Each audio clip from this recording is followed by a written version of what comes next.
When you first start up Cyberpunk 2077, you're going to be faced with one of the most important decisions you can make at the start of the game during your character creation.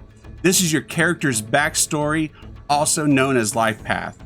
There are 3 different types of life paths in the game: Street Kid, Nomad, and Corpo.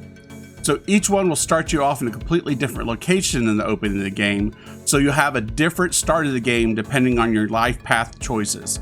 But ultimately, it puts you starting at square one, essentially at the same place in Night City on the life path you chose. This goes much further than just the way you're going to start the game, and the effect is going to have an effect on your entire playthrough of Cyberpunk. And you can even change this during the game.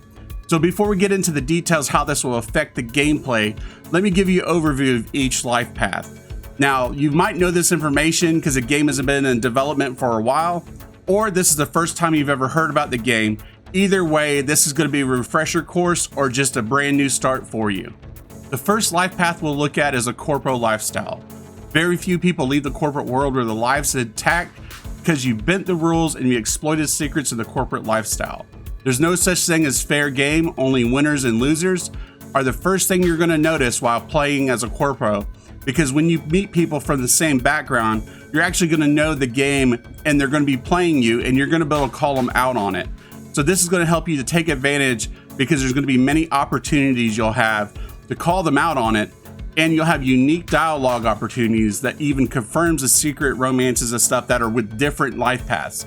We know there is one in the corpo, but we don't know about the other 2, but more than likely with CG Projekt Red, they're going to put that in there as well. Also, you may find out your backstory impacts your relationship with Johnny Silverhand, so you may have a harder time to gain his trust as a corpo. Next is the Nomads. We know the Nomads hail from the Badlands, an area surrounding Night City, as just as a complete barren wasteland. To survive the Nomads, they form tribes and live in their cars and drive all over the Badlands, looting scrapyards, raiding a few depots, and basically just doing odd jobs for people in Night City. You will find out that the whole concept is very much like a biker gang or something back out from Mad Max. The Nomads might be at the bottom of the economic society, but integrity, family, and life of freedom of living on the road and relationships mean a lot to them. If you pick this life, you find yourself as an advantage in the Badlands around Night City. You're going to get some unique dialogue options as well with this, but you also find that you're going to be a lot more trustworthy because you grew up there and you know what life is like, as opposed if you had a covered background and you're going to have to go to the Badlands and try to make some friends, you're going to have a whole lot harder time.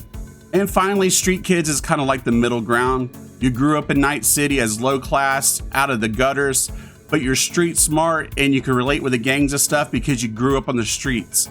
They are considered rogues of the inner city, but you can survive because you know the ropes of everything that's going on in Night City. But again, firstly, your past will have advantages depending on which function you're speaking to based on your character's life path. For example, with the Street Kid, you'll find it easier, like I said, to interact with the gang members because you were born and raised, like I said, in the back alleys. So with this role, if people are going to try to scam you, you're going to be able to call them out really quick on it. So no matter which life path you choose, like I was saying, you're going to end up in the same place in Night City. The path there is just going to be a little different. Over the course of the game, you could choose to side with gangs or betray them and join into the corporate overlords and see how you can make friends with different people throughout the different places. Even the apartment that you're going to stay in will change as the story goes along and progresses. So long story short, whatever life path you pick, your backstory, your life path is going to show how your game's going to play. Your game's going to be different than everybody else's based on different decisions you even make in the game, not just the life path itself. And also with whatever life path you pick, you're going to be able to get better weapons or gear depending on that life path and the decisions that you make. So I don't know about you guys, I'm excited to see what Night City is going to bring. Been waiting for this game, I know of at least 6 years. It's been in development longer than that, but I've been watching it for 6 years. And if you're watching this back after the game came out, all this information still applies to you. So if you do want to stay up to date with Cyberpunk 2077 videos, make sure to hit that sub button and bell notification. And as always guys, I'll catch you next time in the next video.